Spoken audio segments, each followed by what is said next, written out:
ini Tuhan, dari awal pertengahan sampai pada akhirnya, hadirat-Mu ada bersama-sama dengan kami. Kuasai ruangan ini dengan hadirat dan kuasa Tuhan. Penuhi kami dengan roh-Mu Tuhan, supaya setiap kami pulang bukan dengan keadaan yang sama seperti kami datang. Di dalam nama Tuhan Yesus. Haleluya. Amin. Haleluya. Saya undang semua kita bangkit berdiri. Kita naikkan pujian. Aku cinta padamu Tuhan. Haleluya. Aku cinta padamu Tuhan. Aku rindu hadirat-Mu Tuhan. Aku ingin selalu dekat padamu, menikmati hadirat-Mu. Aku cinta padamu Tuhan. Aku cinta padamu Tuhan. Aku rindu hadirat-Mu Tuhan. Aku ingin selalu dekat padamu, amin. Menikmati kehadirat-Mu, nyanyi Hosana. Ku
merasakan kehadiran Tuhan ada di tempat ini. Setiap kami yang mengikuti ibadah di tempat ini, maupun setiap jemaat Tuhan yang mengikuti dari rumah, kami percaya hadirat Tuhan menyertai dan memberkati setiap kami. Kami bersyukur Tuhan, Engkau yang akan beracara dalam ibadah ini sampai pada akhirnya. Di dalam nama Tuhan Yesus. Haleluya. Semua yang percaya katakan amin. Yang bersuka cita katakan amin. Mari berikan salam dulu tapi haleluya. Berikan salam. Haleluya. Puji Tuhan. Biar bumi akan berlalu, tetapi firman-Nya tetap untuk di tempat ini. Kita bersuka cita lebih lagi Bapak Ibu Saudara. Haleluya. Amin.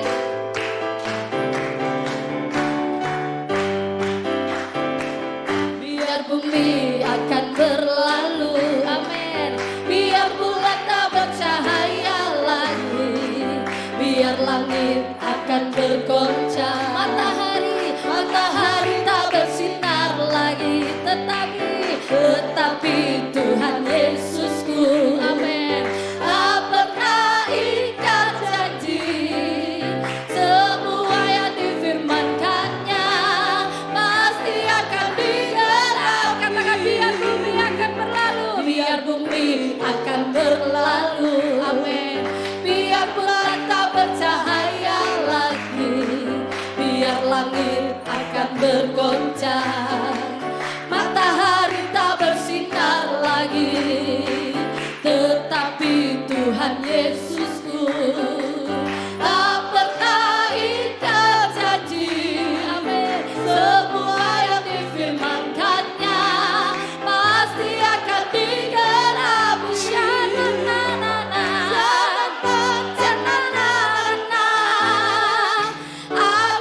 cinta Yesus.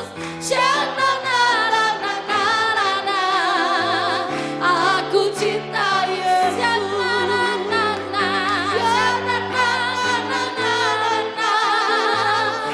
Aku cinta Yesus.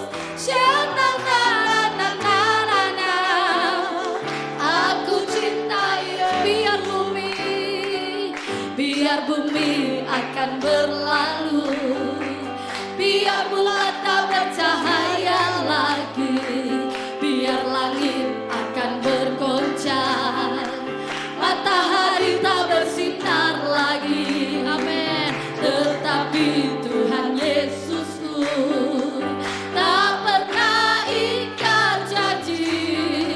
Semua yang difirmankannya pasti akan digenapi. Biar bumi akan berlalu, biar bumi akan berlalu, biar bulan tak bercahaya lagi, biar langit akan bergoncang, matahari tak bersinar lagi, tetapi Tuhan Yesusku, amin, tak pernah ingkar janji. Semua yang difirmankannya pasti akan digenapi. Katakan syananana. Aku cinta Yesus, cinta Yesus. Syananana.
hidup karena percaya. Haleluya, Yesus.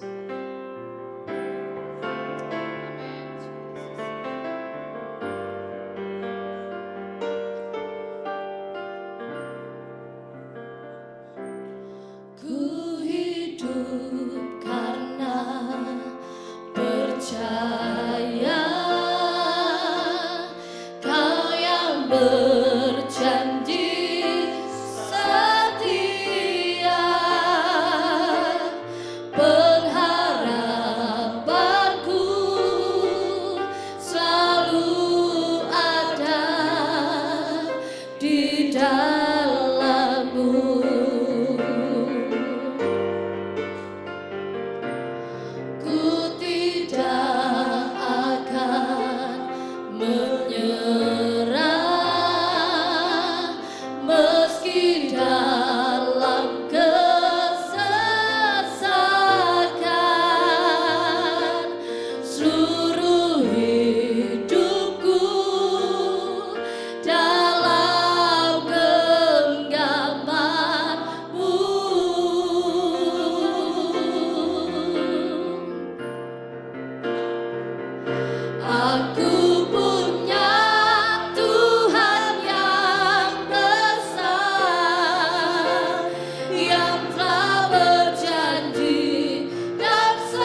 Bapa di dalam sorga, kami mengucap syukur terima kasih Tuhan untuk segala berkat, anugerah, kemurahan, kebaikan, kasih setia, pemeliharaan, penyertaan yang luar biasa yang Tuhan telah kerjakan dalam kehidupan setiap pribadi kami, pelayan-pelayan-Mu Tuhan.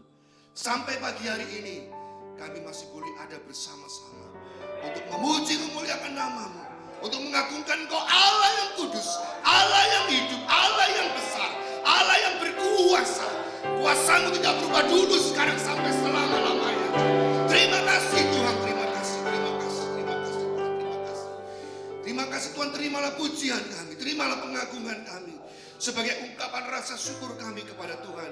Di tengah-tengah keadaan yang menghimpit kami, di tengah-tengah keadaan yang menyesakkan kami Tuhan, tetapi kami tahu pasti pengharapan hanya ada di dalam Tuhan, kekuatan hanya ada di dalam Tuhan, pertolongan hanya ada di dalam Tuhan.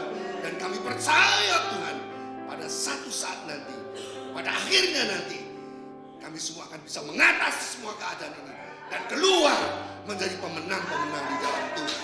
Terima kasih Tuhan, terima kasih Tuhan, terima kasih.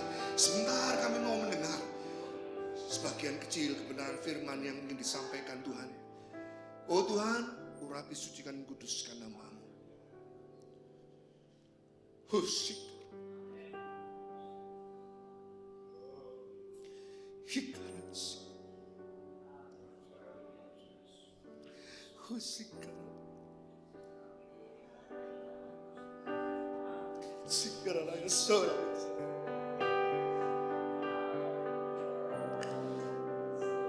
Berbicaralah Tuhan kepada kami semua, supaya kami boleh tangkap itu dan kami boleh kerjakan dalam kehidupan kami, dan kami boleh menjadi pemenang di dalam Tuhan. Terima kasih Tuhan, terima kasih. Kami serahkan pemberitaan firman-Mu pagi hari ini dari awal sampai akhir dalam tangan Tuhan sendiri. Dalam nama Tuhan Yesus kami naikkan doa dan ucapan syukur kami. Bisa mempercaya, katakan amin. Silakan duduk Bapak Ibu.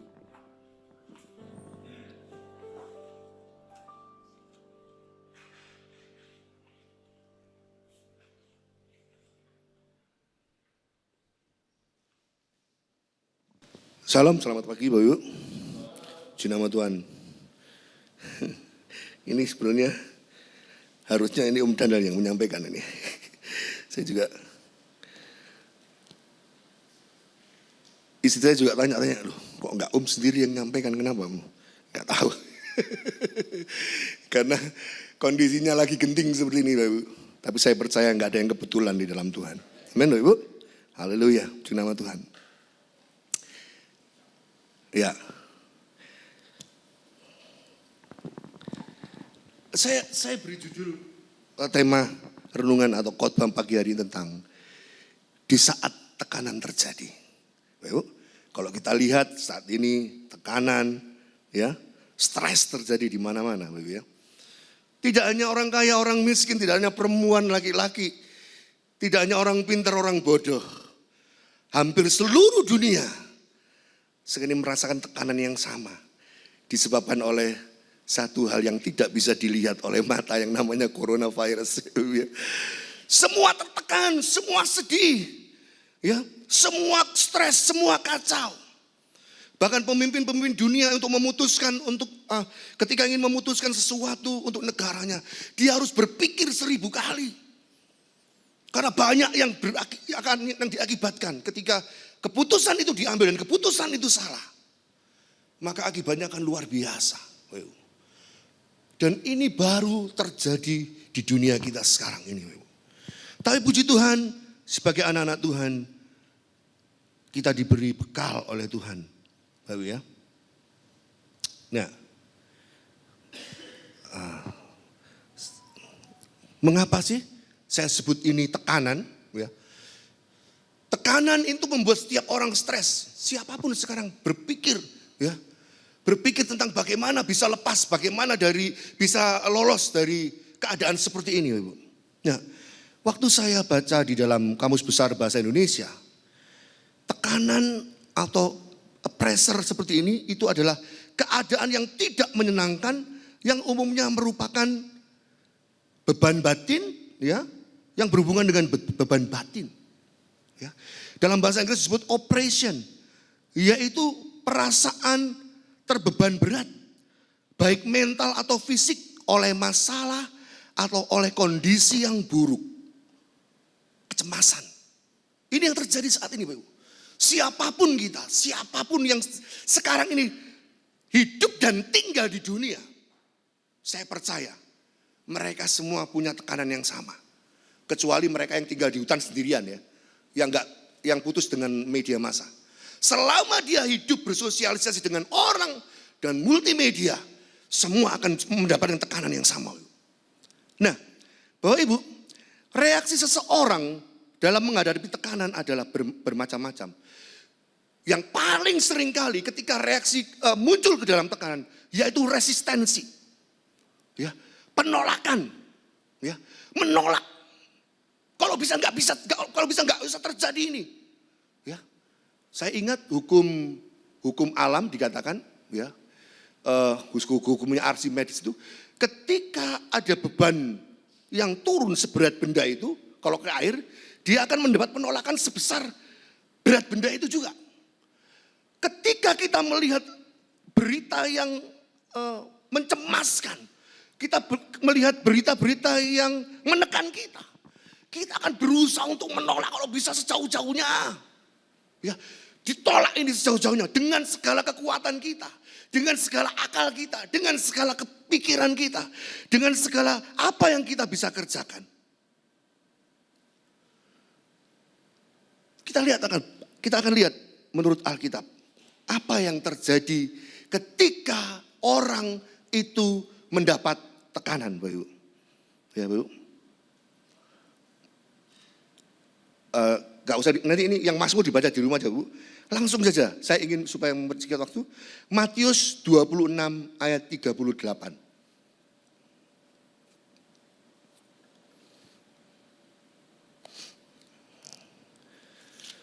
Matius 26 ayat 38.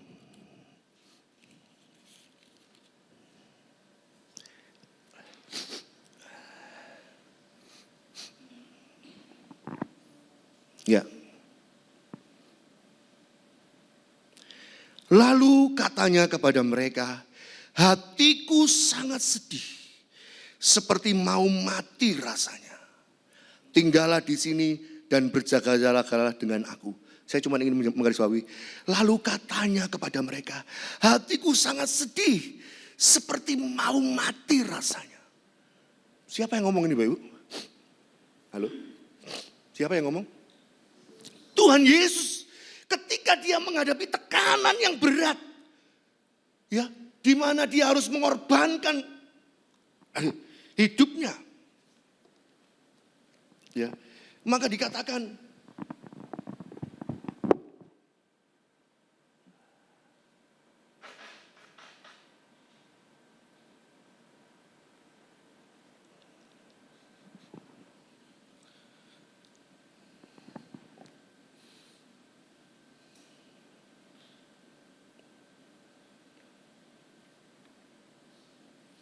hatiku sangat sedih seperti mau mati rasanya. Hatiku sangat sedih seperti mau mati rasanya.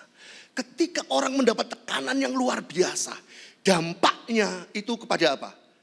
Hati, ya, dan jiwa. Nggak usah dibaca dalam Mazmur 42, nanti Bapak Ibu akan dapatkan di sana kalau baca di rumah. Ya, jiwa dan hatinya dan pikirannya. Bapak Ibu, semua orang sekarang jiwa dan pikirannya lagi mendapat tekanan. Ya. Dan apa yang terjadi kalau tekanan ini terus terjadi dalam kehidupan seseorang? Ya. Akan berakibat sangat buruk. Ya. Dikatakan diri itu berbicara tentang pikiran. Ya. Pikiran yang gelisah. Enggak usah dibaca di dalam Ayub juga 20 ya, ayat 2 dan 3. Dalam Ratapan 3 ayat 20. Jadi yang terganggu itu jiwa kita, pikiran kita. Dan kalau sudah jiwa dan pikiran kita terganggu, apa yang terjadi? Psikosomatik. Tubuh kita pasti terganggu. Jadi oleh sebab itu Bapak Ibu, ini yang penting. Jangan sampai kita termakan oleh tekanan ini. Ya. Jangan sampai kita termakan oleh tekanan ini. Mengapa Bapak Ibu kita seringkali termakan oleh tekanan ini? Yang pertama, untuk mempersingkat waktu, tekanan yang terjadi ini luar biasa Bapak Ibu. Ya. Dan saya coba, tekanan itu hanya bisa dikalahkan oleh salib Kristus. Ya, salib itu CROOS. Yang pertama. Enggak tahu kok saya dibawa Tuhan untuk berbicara tentang ini. Yang pertama, C yang pertama. Careful. Careful tuh hati-hati atau calm. CALM, calm, hati-hati. Mengapa seringkali kita semakin stres dan stres? Karena kita tidak hati-hati. Hati-hati dalam apa? Baik Ibu, waktu saya mempersiapkan ini, istri saya menunjukkan satu dari YouTube seorang hamba Tuhan yang ngomong persis sama seperti ini. Saya senyum-senyum, istri saya ngomong, lah apa? Odoh, Tuhan ngomong sama. Ya. Hati-hati. Hati-hati terhadap apa Bapak Ibu? Ya. Markus 7 ayat 14 sampai dengan 16. Yang sudah bisa tolong dibaca biar cepat Bapak Ibu. Yang sudah mendapatkan? Markus 7 ayat 14 sampai dengan 16. Ya. Oh ya. Iya, Markus 7 ayat 14 sampai dengan 16. Ya, lalu Tuhan Yesus ya. Lalu Tuhan Yesus memanggil lagi orang banyak itu dan berkata kepada mereka, kamu semua dengarkanlah kepadaku dan camkanlah. Terus kemudian, apapun dari luar yang masuk ke dalam seseorang tidak dapat menajiskan, tetapi apa yang keluar dari seorang itulah yang menajiskan. 16, barang siapa bertelinga untuk mendengar, hendaklah ia mendengar. Ini konteksnya memang enggak sama, Bu. Tapi ini peristiwa terjadi ketika murid-murid Tuhan mereka makan tanpa mencuci tangan. Ya, lalu orang Farisi komplain sama Tuhan. Tuhan, kamu lihat itu, lihat. Dia enggak cuci tangan, tapi dia makan. Ini melanggar kitab Taurat. Ya. Tapi Tuhan ngomong, bukan itu yang benar. Yang masuk ke dalam mulut itu yang menajiskan. Seringkali kita mendengar berita-berita yang dari luar, yang bukan dari firman Tuhan. Ini yang seringkali menjadikan kita semakin tertekan. Stop baca YouTube, stop buka berita. Mari kita mau kembali kepada firman Allah. Semakin sering kita buka berita, semakin rasa takut itu muncul dalam hidup kita. Orang Farisi ngomong sama Tuhan Yesus, ini muridmu. Padahal itu bukan berita dari Tuhan. Itu berita dari orang-orang Farisi yang belum tentu kebenarannya. Dan Tuhan ngomong, barang siapa bertelinga untuk mendengar, hendaklah yang mendengar. Mendengar apa? Yang disampaikan Tuhan Yesus. Bukan yang disampaikan orang Farisi. Bukan yang disampaikan orang-orang di luar Tuhan. Itu yang Tuhan maksud. Karena begini Bapak, saya baca dalam sebuah situs. Di otak kita ini ada yang namanya ada hipotalamus, ada yang namanya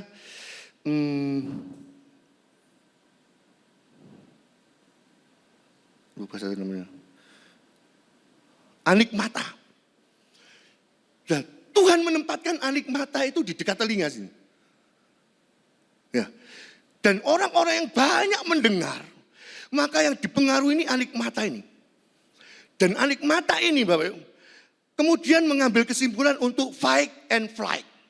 Artinya apa? Ketika mendengar banyak informasi, informasi ini akhirnya mencemaskan, lalu dikatakan kortisol meningkat dan sebagainya. Saya nggak tahu berita itu. Tapi ujung-ujungnya orang ini akan berpikir bagaimana lari atau menghadapi kenyataan. Dan ini yang seringkali membuat orang semakin depresi. Karena tidak tahu apa yang harus dikerjakan. Dia harus lari atau harus menghadapi kenyataan.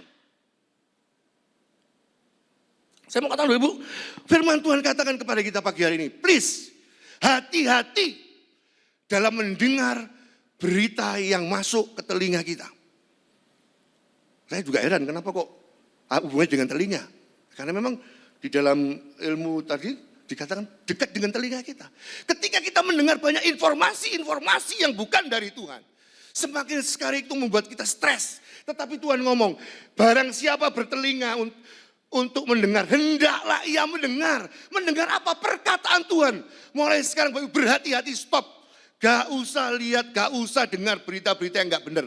Karena kita juga belum tentu tahu. Benar gak? Kita bukan virologi, kita bukan ahli virus. Banyak orang berbicara hanya comot, langsung disampaikan, comot, disampaikan. Membuat kita semakin stres, membuat kita semakin terganggu pikiran kita. Tuhan bilang, hati-hati, hati-hati.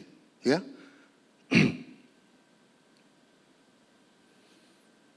Terus kemudian kita baca Lukas ayat 6:47.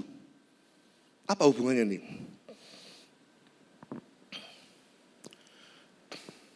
Setiap orang yang datang kepadaku dan mendengarkan perkataanku serta melakukannya, aku akan menyatakan kepadamu dengan siapa ia dapat disamakan dan seterusnya dan seterusnya. Perumpamaan ini tentang perumpamaan orang yang membangun rumah di atas pondasi pasir dan batu karang. Ketika orang itu mendengarkan perkataan yang dari Tuhan, maka dia orang itu seumpama membangun rumahnya di atas batu karang. Bukan di atas pasir yang gampang hancur, yang gampang roboh. Pagi hari ini Bapak Ibu, pelajaran berharga buat kita melalui peristiwa ini. Mari berhati-hati. Jangan biarkan informasi tentang yang enggak benar masuk ke dalam hidup kita. Ya. Saat ini kita bicara tentang virus corona, tentang virus, penyebaran, tentang macam-macam, korban macam-macam. Stop. Lebih baik kita mau mendengarkan firman Tuhan. Sebab ini sumber kekuatan kita. Ya, sumber kekuatan kita, Bapak Ibu. Ya. Saya katakan berhenti. Ya. Lalu careful atau calm, tenang. Tenang. Jangan seringkali jadi panik, jadi paranoid oleh karena keadaan. Seringkali kita ini paranoid, Bapak. Saya baca sebuah penelitian, ketika terjadi kebakaran di satu tempat, gedung bertingkat, kebanyakan mereka yang mati, itu mereka yang panik. Ya, mereka panik duluan, mendengar orang teriak sana lari, semua pada ngikut ke sana.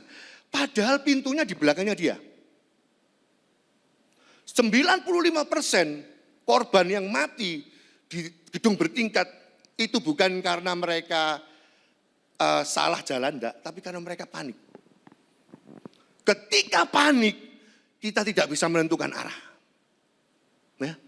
Panik itu korban yang paling utama. Dimanapun kecelakaan terjadi, di kapal, di pesawat. Seandainya orang tidak panik, maka dia mampu otaknya ini berjalan normal tadi. Karena sudah panik, stres tadi, tekanan, maka dua tadi yang diambil kesimpulan. Tidak ada kesimpulan lain. Ya. Paham? Panik. Oleh sebab itu Tuhan ngomong, calm, tenang. Ya. Ketika murid-murid menghadapi danau dan gelombang, ya, apa yang dikatakan Tuhan? Tenang, teduhlah. Saya percaya Tuhan ini juga menunjukkan kepada murid-murid ini loh, cara menghadapi segala sesuatu. Tenang, teduh. Enggak usah bingung. Yang berikutnya, Ibu. R. Rest. Relax. Berbaring. Ya. Jadi gak usah panik, tapi kita rest, kita mau relax, kita mau berbaring.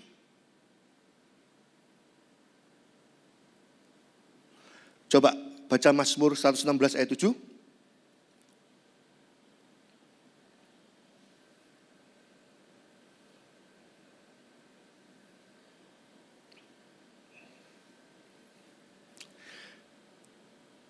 Kembalilah tenang, hai jiwaku, sebab Tuhan telah berbuat baik kepadamu.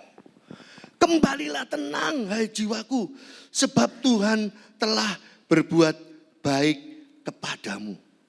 Ayo, ini kalau dalam bahasa ini kita sepertinya cuma telah begitu ya. Tetapi di dalam bahasa aslinya dikatakan, return to your rest, my soul, for the Lord has been good to you. Ada kata has been good. Ini bentuk present perfect tense. Itu bentuk bahwa Tuhan sudah mengerjakan dan dia tetap mengerjakan sampai hari ini. Jadi bukan sudah lewat, ya. Enggak, tapi itu Tuhan mengerjakan, sudah kerjakan dan has been good. Dia masih mengerjakan sampai hari ini. Ini yang Bapak Ibu perlu tahu. Tuhan tidak berhenti mengerjakan perkara-perkara yang baik dengan kita.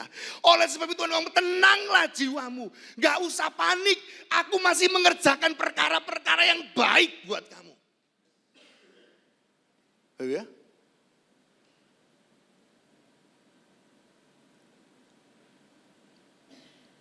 Mazmur 91 ayat 4.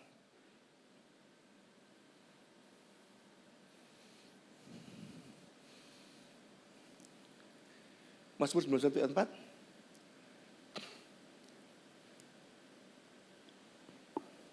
Mazmur 91 ayat keempat. Ya. Dengan kepaknya ia akan menudungi engkau, di bawah sayapnya engkau akan berlindung. Kesetiaannya ialah perisai dan pagar tembok. Yang kita garis bawahi, kesetiaannya ialah perisai dan pagar tembok. Saya mau tanya, siapakah pribadi yang paling setia? Halo? Tuhan Yesus. Dan kesetiaannya itu perisai dan pagar tembok. Berarti kalau kita ngomong pagar temboknya kesetiaannya Tuhan, akankah pagar tembok ini beralih dari hidup kita? Akankah pagar tembok ini pindah dari hidup kita? Tidak akan, Bapak Ibu. Sebab kesetiaannya ialah perisai dan pagar tembok buat kita. Kalau saya ngomong, besok saya bisa ngomong, besok bisa saya lupakan. Tetapi kalau Tuhan ngomong, dia setia. Itu perisai itu buat kita. Oleh sebab Bapak Ibu, ketika terjadi sesuatu apapun dalam kehidupan kita, kita percaya bahwa kesetiaannya itu perisai dan pagar tembok buat kita. Ya. Dia tidak akan bisa menunda perkataannya. Dia tidak akan bisa mempospon, menghandle, menghentikan. Itu akan terjadi dalam kehidupan kita. Haleluya.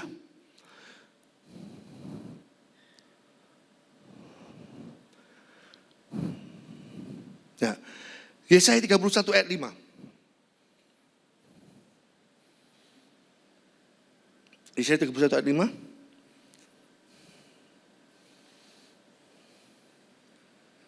Seperti burung yang berkepak-kepak melindungi saraknya, demikianlah Tuhan semesta alam akan melindungi Yerusalem. Ia melindungi dan menyelamatkan, memeliharanya dan menjauhkan celaka.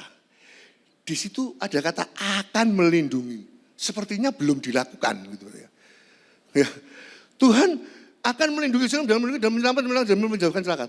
Tetapi dalam bahasa aslinya, di situ dikatakan, ya, like a bird hovering overhead, the Lord Almighty will seal Jerusalem. He will seal it and deliver it. He will pass over. He will pass over it and will rescue it. He will pass over. Pass over apa? sudah melewatkan. Kata Paskah itu artinya melalukan, melewatkan Bapak Ibu. Amin. Tuhan sudah melewatkan, perlindungannya dinyatakan tidak hanya pagar tembok, tapi dinyatakan dia telah melewatkan. Ya. Seperti burung yang berkepak-kepak melindungi sarangnya, demikian Tuhan semesta alam akan melindungi Yerusalem. Ia melindungi, menyelamatkan dan melewatkan dan menjauhkan dari celaka. Amin Bapak Ibu. Ini janji Tuhan buat kehidupan kita Bapak Ibu. Ya. Ini janji Tuhan. Ketika kita menghadapi tekanan yang begitu berat, mari kita datang kepada Tuhan. Mari kita rest, mari kita relax. Artinya apa?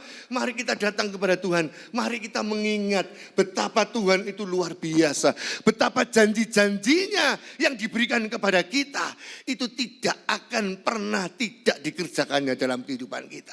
Tetapi seringkali karena masuknya berita-berita yang masuk dalam pikiran kita, terus kemudian membuat otak kita berpikir bagaimana caranya untuk meresistensi peristiwa-peristiwa yang terjadi di luar. Sehingga kita tidak lagi bisa rileks. Kita tidak lagi bisa fokus kepada firman Tuhan. Saya percaya ini gak kebetulan bahwa coronavirus dijangkitkan di seluruh dunia. Ini shock terapi buat anak-anak Tuhan, termasuk saya, termasuk kita semua. Ya, supaya kita kembali rileks. Rest.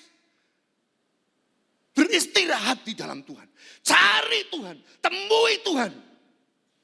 Mendapatkan perlindungan yang dari Tuhan. Mendapatkan kenyamanan yang dari Tuhan. Gak lagi berpikir tentang bagaimana caranya supaya, berkutat. Tuhan sudah punya cara. Dia sudah punya cara. Dia sudah punya metode. Bahkan dia sudah mengerjakan itu atas kita. Tinggal sikap kita adalah tadi, jangan banyak mendengar berita-berita itu, dengarkan firman Tuhan. Ya. Mazmur 91 ayat 1 dikatakan mereka yang bernaung dalam lindungan yang maha tinggi. Bapak Ibu, itu jaminan sebenarnya buat kita. Ada orang yang ngomong, ya terserah mereka. Oh itu enggak menjamin loh ya. Soalnya di situ juga ada kata-kata yang orang-orang fasik. Ya mungkin tergantung. Tapi saya percaya bahwa Tuhan sudah menjamin kita. Amin. Keselamatan dinyatakan kepada kita. Yang ketiga, tadi sudah C, R. Kemudian yang O, itu obedient, ketaatan. Saya nggak ngomong ketaatan itu tentang firman Allah. Pasti kita harus taat kepada firman Allah. Saya di sini tidak hanya berbicara tentang bagaimana secara spiritual kita memenangkan tekanan ini. Tapi juga secara fisik. Ya. Titus 3 ayat 1.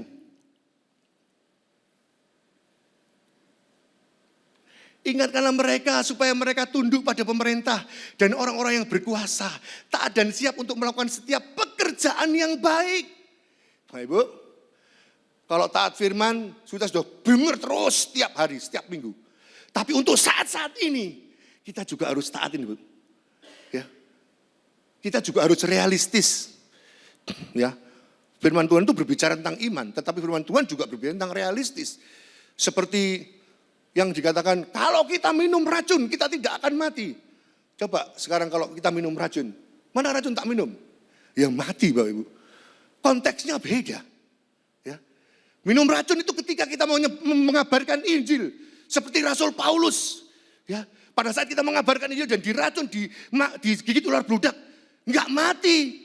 Sebab memang Tuhan berjanji. Tapi kalau kita ngomong, sekarang mana minum? Tak minum racun. Aku ini orang percaya. Ya matilah kita Bapak Ibu. Saya mau katakan, ingatlah mereka supaya mereka tunduk pada pemerintah. Pemerintah kita sekarang memberikan prosedur. Banyak sekali. Jaga kebersihan, cuci tangan. Ya Bapak Ibu. Nah, saya percaya bahwa apa yang disampaikan pemerintah ini, tujuannya supaya kita tidak tertular. Supaya kita tidak sakit. Supaya memutus rantai itu tadi Bapak Ibu. Nah kalau ini kita kerjakan dalam kehidupan kita. Obedient, ketaatan, tidak hanya kepada Tuhan, ketaatan kepada pemerintah, kita lakukan. Pasti kita juga tidak akan terlepas dari virus ini. Ya. Karena memang penyebarannya sangat cepat. Ya. Sangat cepat virus corona ini. Ya. Obedient. Menjikat waktu cepat saya Bapak. Ya. Obedient, taat. Bukan tak, kalau taat pada firman sudah pasti. Taat kepada pemerintah, apa yang harus kita kerjakan. Yang berikutnya adalah optimistik. Nah, optimis. Nah, berpengharapan. Ya, berpengharapan yang baik. Berkeyakinan bahwa pasti kita akan keluar dari kesesakan ini. Ayo Bapak Ibu, kita keluar jadi pemenang-pemenang. Mungkin di luar sana masih terjadi, tapi kita percaya itu tidak akan bisa menimpa kita. Kalau kita mengerjakan apa yang Tuhan telah firmankan, dan kita akan keluar jadi pemenang. Kita baca, coba. Dalam Kisah 16 ayat 31. Ya. Jawab mereka, percayalah kepada Tuhan Yesus Kristus, dan engkau akan selamat, engkau dan seisi rumahmu. Ini peristiwa ketika Paulus dan Silas ada di dalam penjara. Dan mereka menyanyi, berdoa, kemudian digoncangkan penjara, lalu kepala penjara melihat, ya. Dan Rasul Paulus ngomong, percayalah kepada Tuhan Yesus Kristus, dan engkau akan selamat, engkau dan seisi rumahmu. Mengapa Rasul Paulus ngomong begini? Ya, memang Rasul Paulus ingin menyampaikan keselamatan yang ingin akan diterima oleh sang pemimpin. Tapi satu hal, bukannya kamu sudah melihat bagaimana Allah bekerja lewat peristiwa yang aku alami tadi? Sebenarnya Rasul Paulus ingin menegaskan seperti itu. Kamu kan sudah lihat bagaimana Allahku yang besar sudah menolong aku, sudah membebaskan aku dari borgol-borgol ini. Sudah membuat penjara ini hancur. Tinggal satu kamu, percaya saja, maka kamu akan selamat. Amin Bapak Ibu. Demikian juga kita sudah melihat perkara-perkara yang Tuhan kerjakan dalam kehidupan kita. Kita tinggal percaya saja, optimis bahwa kita selamat. Kita sampai, kita akhirnya keluar dari setiap bencana ini. Maka kita akan keluar dari bencana dengan jadi seorang pemenang-pemenang di dalam Tuhan. Amin Bapak Ibu. Sudah jangan pikiran apa yang terjadi. Kita harus optimis. Yang terakhir Bapak Ibu. Yang terakhir. Strong. Jadi CROOS, cross, salib itu tadi careful, rest, obedient, optimistic, and strong. Jadilah kuat. Nah ini, bagaimana supaya jadi kuat dalam kondisi seperti sekarang ini? Mari kita baca. Keluaran 17 ayat 11. Yang ini kemarin sudah disampaikan oleh. Nah, dan terjadilah apabila Musa mengangkat tangannya lebih kuatlah Israel. Tetapi apabila ia menurunkan tangannya lebih kuatlah Amalek. Berbicara tentang berdoa. Tapi doanya sendirian gak kuat Musa. Amin. Butuh yang angkat tangan Musa. Bapak Ibu, menghadapi tekanan yang besar seperti ini. Kita gak bisa sendiri-sendiri. Kita harus bersama-sama. Kolektif, kolegial. Hamba Tuhan sendiri nggak mungkin bisa. Jemaat sendiri nggak mungkin. Kita harus bersama-sama berdoa, sehati, sepikir. Ya, supaya apa? Kita bisa lepas dari bencana ini. Kita bisa lepas dari masalah yang sedang menghimpit kita dan bangsa kita ini. Kapan kita kuat? Saat kita berdoa dan tidak berdoa sendirian, tetapi berdoa bersama-sama. Memang anjuran pemerintah, kita nggak boleh kumpul banyak-banyak. Tetapi intinya kita berdoa dengan fokus doa yang sama, dengan isi doa yang sama, dengan kapasitas yang sama, dengan roh yang sama, dengan jiwa yang sama. Saya percaya kita akan bisa keluar dari ini semuanya. Yang kedua, 1 Petrus 5 ayat 10. Tadi secara kolektif, kolegial, bersama-sama. 1 Petrus 5 ayat 10. Dan Allah sumber segala kasih karunia yang telah memanggil kamu dalam Kristus kepada kemuliaan yang kekal akan melengkapi, meneguhkan, menguatkan, dan mengokohkan kamu sesudah kamu menderita seketika lamanya. Haleluya. Tuhan lihat, akan meneguhkan, menguatkan, mengokohkan sesudah kamu menderita seketika lamanya.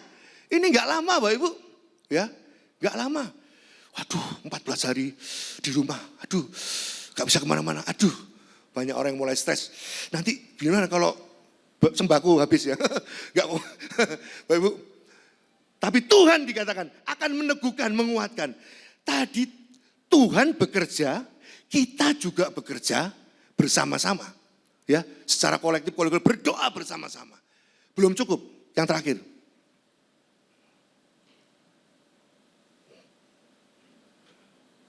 Kisah Rasul 20 ayat 2.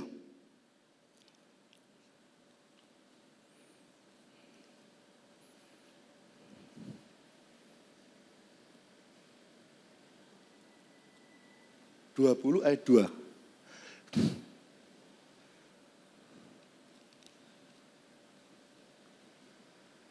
Ya, saya nggak usah bahas itu. Ia menjelajah daerah itu dan dengan banyak nasihat menguatkan hati saudara di situ. Lalu tibalah ia di tanah Yunani. Halo, mari kita menguatkan satu dengan yang lain. Wes ojo ngirim berita-berita tentang corona. Mari ngirim berita.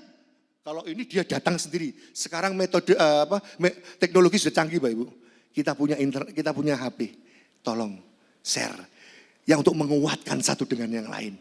Supaya kita saling dikuatkan, supaya kita saling dibangun. Enggak usah nge-share tentang virus, nge-share tentang firman Tuhan, nge-share tentang berita-berita firman Tuhan yang menyegarkan hati, yang menguatkan kita. Dengan cara ini, Bapak Ibu, saya percaya kita akan keluar dari tragedi internasional ini. Dan kita keluar sebagai pemenang-pemenang. Dan saya tahu di balik ini Tuhan punya rencana yang besar buat jemaat di Yerusalem. Puji nama Tuhan. Demikian dengan firman Tuhan. Saya kembalikan Bapak Gembala. Kita mau pakai berdiri bersama-sama, saudara.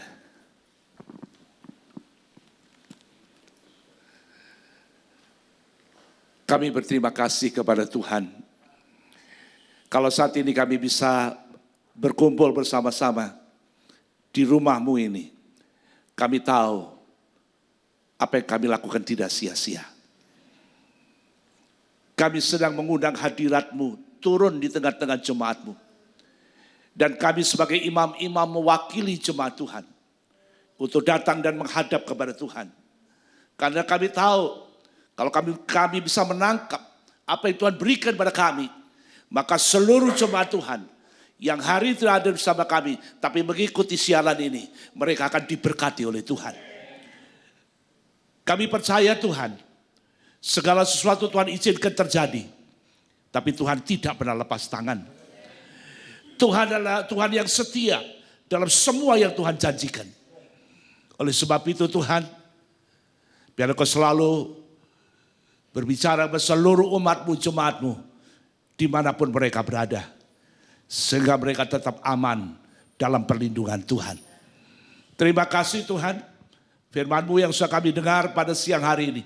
Biarlah termeterai dalam hati kami. Hanya salib Kristus yang sanggup menyelamatkan dan melindungi kami. Biarlah kami boleh mengerti apa yang Tuhan mau. Dan kami hidup seperti kehendak-Mu. Terima kasih Bapak. Terima kasih. Dalam nama Tuhan Yesus kami berdoa. Amin. Silakan saudara kembali. Shalom saudara. Saya ucapkan buat saudara jemaat yang mengikuti tayangan ini dari rumah masing-masing. Saya katakan tetap semangat dalam Tuhan. Ya. Apapun yang kita hadapi, kita percaya Tuhan tidak tinggalkan kita. Mungkin kita tidak berjumpa selama 2 minggu. Tapi kita tetap berjumpa dalam doa. Ya, beberapa hal saya ingin sampaikan kepada jemaat Tuhan yang ikuti tayangan di rumah. Saya katakan seperti tadi firman Tuhan juga katakan, itu juga Tuhan berikan kepada saya. Dikatakan 3 hal yang kita harus jaga. Yang pertama, cari tempat yang aman. Ya, kenapa kita tidak boleh dianjurkan, diminta untuk kurangi pertemuan orang banyak, itu namanya cari tempat aman. Ya.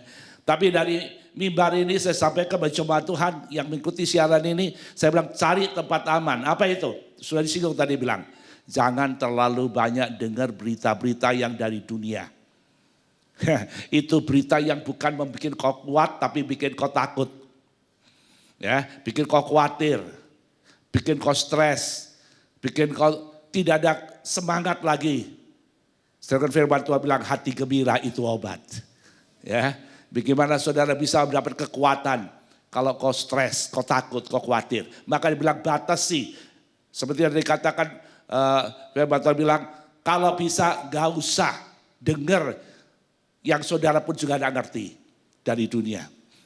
Perbanyak mendengar firman Tuhan. Sebagai hamba Tuhan, saya akan dengan pertolongan Tuhan untuk mencoba mengirimkan setiap hari buat saudara renungan-renungan. Dan saudara coba ikuti, renungkan. Dan betapa baiknya kalau saudara di rumah, saudara membuat mitsbah keluarga, kemudian saudara mulai baca bersama-sama, merenungkan bersama-sama, dan tutup di dalam doa. Saya percaya Tuhan memberkati saudara. Itu tempat aman. Ya. Yang kedua, jaga stamina. Ya, karena virus itu tidak bisa dihambat, dicegah. Ya, kita boleh saja menjaga diri dan lain-lain, tapi namanya virus itu ada di mana-mana. Ya, kita tidak bisa mencegah virus itu datang mendekat kita tidak bisa. Tapi kalau kita punya stamina yang kuat, kita sanggup mengalahkan virus yang masuk. Itu sebabnya stamina rohanimu harus kuat di dalam Tuhan. Ya, bagaimana stamina rohanimu kuat? Kalau kau cukup istirahat, cukup makan makanan yang bergizi. Makanya saya pesan kepada saudara-saudara jemaat Tuhan, saya bilang jaga persekutuanmu dengan Tuhan. Hanya dekat Tuhan engkau tenang. Ya, dikatakan makan banyak firman Tuhan, bahkan banyak. Saya senang tadi dianjurkan daripada bagikan berita-berita virus yang menakutkan, kirim ayat-ayat buat saudara-saudara kita sehingga kita saling menguatkan dalam Tuhan. Yang ketiga, dikatakan pegang perjanjian Tuhan. Ya, hidup dalam perjanjiannya. Selama anak-anak Tuhan, semua kita pegang perjanjian Tuhan. Tuhan Yesus itu setia. Dia tidak pernah ingkar janji. Dan dia sanggup untuk menggenapi janjinya. Makanya saya minta saudara-saudara jemaat Tuhan, baik yang ada di sini maupun saudara-saudara yang ada di rumah, saya mau bilang pesan saya 3 ini, saudara perhatikan. Cari tempat yang aman, jaga stamina, khususnya stamina rohanimu. Dan yang ketiga, pegang perjanjian Tuhan. Saya percaya kita pasti keluar sebagai pemenang. Amin. Ya saudara-saudara, para imam-imam, pelayan-pelayan, memang dalam 2 minggu kalau jemaat tidak bisa hadir, tentunya harapan kami sebagai gembala, saya undang saudara, kita menjadi imam-imam berdiri di hadapan Allah seperti siang hari ini.